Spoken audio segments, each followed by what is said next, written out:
Hello everyone.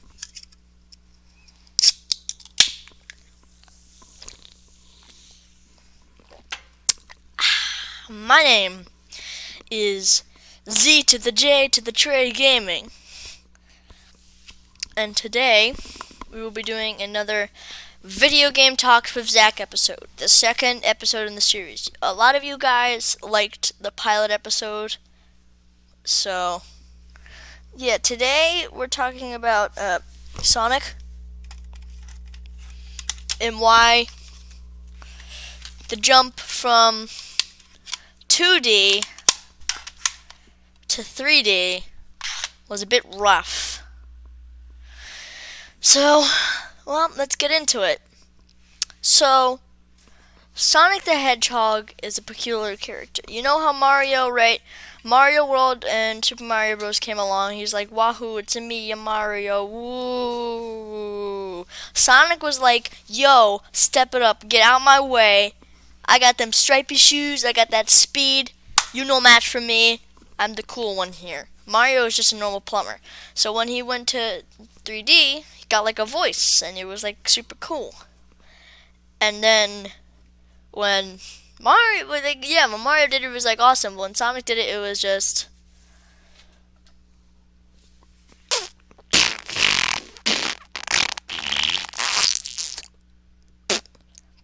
So yeah, there's that. It was just. Sonic's jump was just horrible. But his jump to 2D to 3D mostly started in Sonic 3D Blast.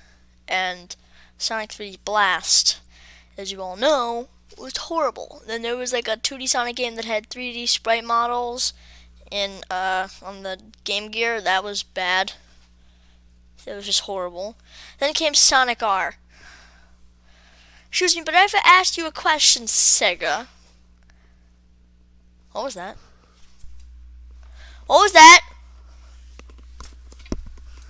I think my dad knocked over his water bottle. Whatever. Well, as I was saying, it's very crucial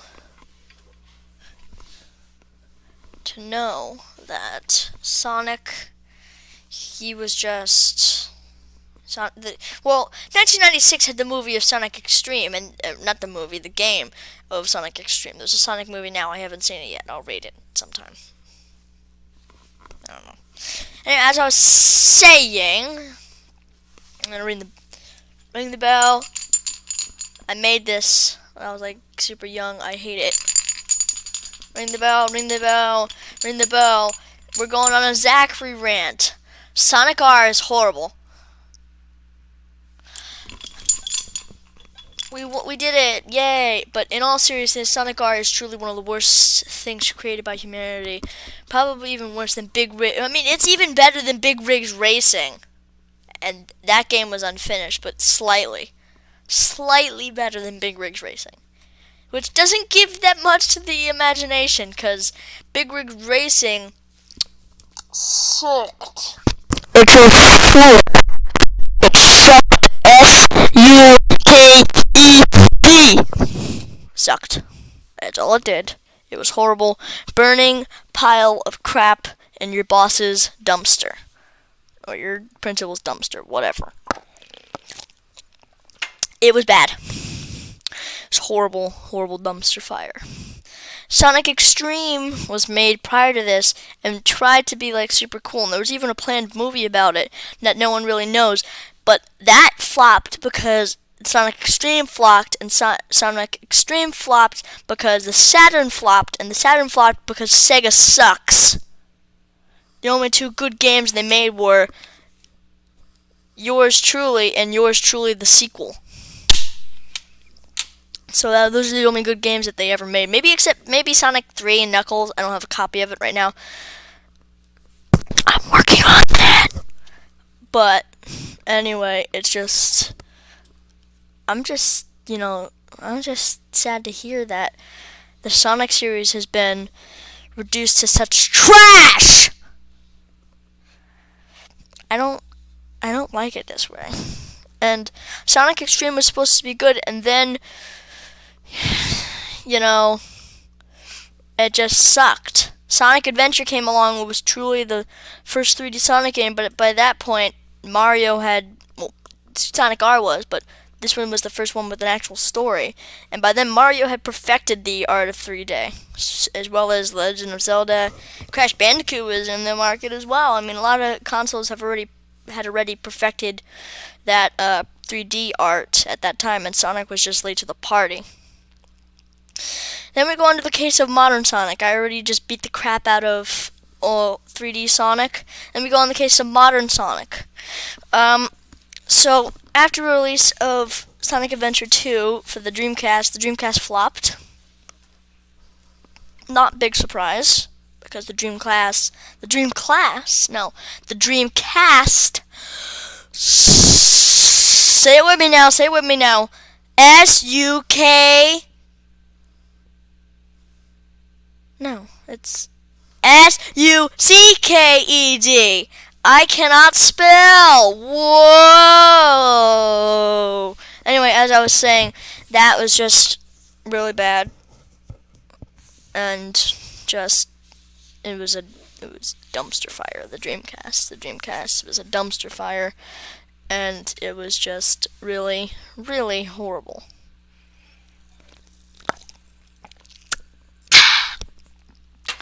So as I was hippity-hopping saying, Sonic Adventure 2 was horrible. Sonic Adventure 2 Battle came out, and it was like, well, not Sonic Adventure 2 was horrible, the Dreamcast was horrible, and Sonic Adventure 2 was like, yeah, I'm the middle child, yeah. And then Sonic Adventure 2 Battle came out, and it was horrible. And then the Director's Cut Edition went to Nintendo, and I'm betting that whoever was in charge of Nintendo at that time was laughing their butt off because their former rival was working for them, trying to scrape up money. And I just find that hysterical, because probably someone at Nintendo was laughing about that, and I just adore that. That is hysterical. Anyway, as I was saying, it's just really sad that this is what Sega came to. 2001, they just stopped, only a year in. And it's sad. I mean, Sega was still publishing games making for it. 2007 was when the last game came out to the Dreamcast. It was officially licensed. I mean, there's still probably games that are coming out to it to this day, but they're not licensed by Sega. Sega doesn't give a crap about its dead console that was dead since 1999. It's been 21 years since that console died. It's been a while. My V-neck's starting to look more like a U-neck. Maybe it's half washed. I'm gonna stop reciting commercials now. That commercial was catchy. Anyway, so came along, later, blah blah blah. Nintendo Wii. They added Sonic Colors, Sonic Secret Rings, Sonic and the Black Knight. I like Sonic Colors because that was my childhood. You want to bet? I'll fight you. That's one of my favorite games. I mean, it's alright. I mean, it's a classic game. But then it's welcome to Dr. Eggman's Incredible Interstellar Amusement Cart. Can Sonic's new color powers stop Dr. Eggman? Wow. So does that mean that Sonic is gay now? Because he's got the power of the colors. He can control colors now. I think he's gay now. Sonic's gay. Everyone on DeviantArt would like that. Anyway, as I was saying, sorry to go off track. It just looks like, from me just saying that, me mentioning that makes it look like Sonic is gay, that means they have bad they have bad choice of words, and they have bad games. This one was just a shining example of why it was a good game. This one was a good game. Then came out Sonic the Secret Rings. It's alright. Sonic and the Black Knight. Oh, wow, that's a dumpster fire. And then Sonic Boom came around with Sonic with his legs that go from bottom to top in an instant. And yes, this is my foot. Does everyone like my foot? Yes, nice, that's my foot. But it goes from, Sonic went from ew, I'm tiny to, ooh, I'm tall now. And like the whole game was trying to prove that, and because the whole game is glitchless, not glitchless, the game is full of glitches, and you can easily just like the people who developed it were crap. Sega just handed them their franchise and said, try and scrounge up some money with it. It's like handing a dog half a dog treat and say, go find the other half, when the other half is in Asia, whilst the one that you gave him is in America. And no, I don't mean that he has to fly. That means he has to paddle across the ocean and try and find it. You obviously know that that's not going to be a good idea, right? Well, Sega apparently didn't give a crap, and they made their flagship franchise horrible. Then came Sonic Mania, an actual good game. Sonic Forces, an actual game, but an actual game. Sonic Generations happened too. That was alright. But nothing will compare to the impact that the original Sonic had. And Sonic to this day is still suffering. Sonic 06 is the worst example of this. I don't even have the cover. I don't even have the game because of how bad it is. And then it's like literally a fan fiction inspired this game, which it probably did. I don't need to look it up. I just know that it probably did.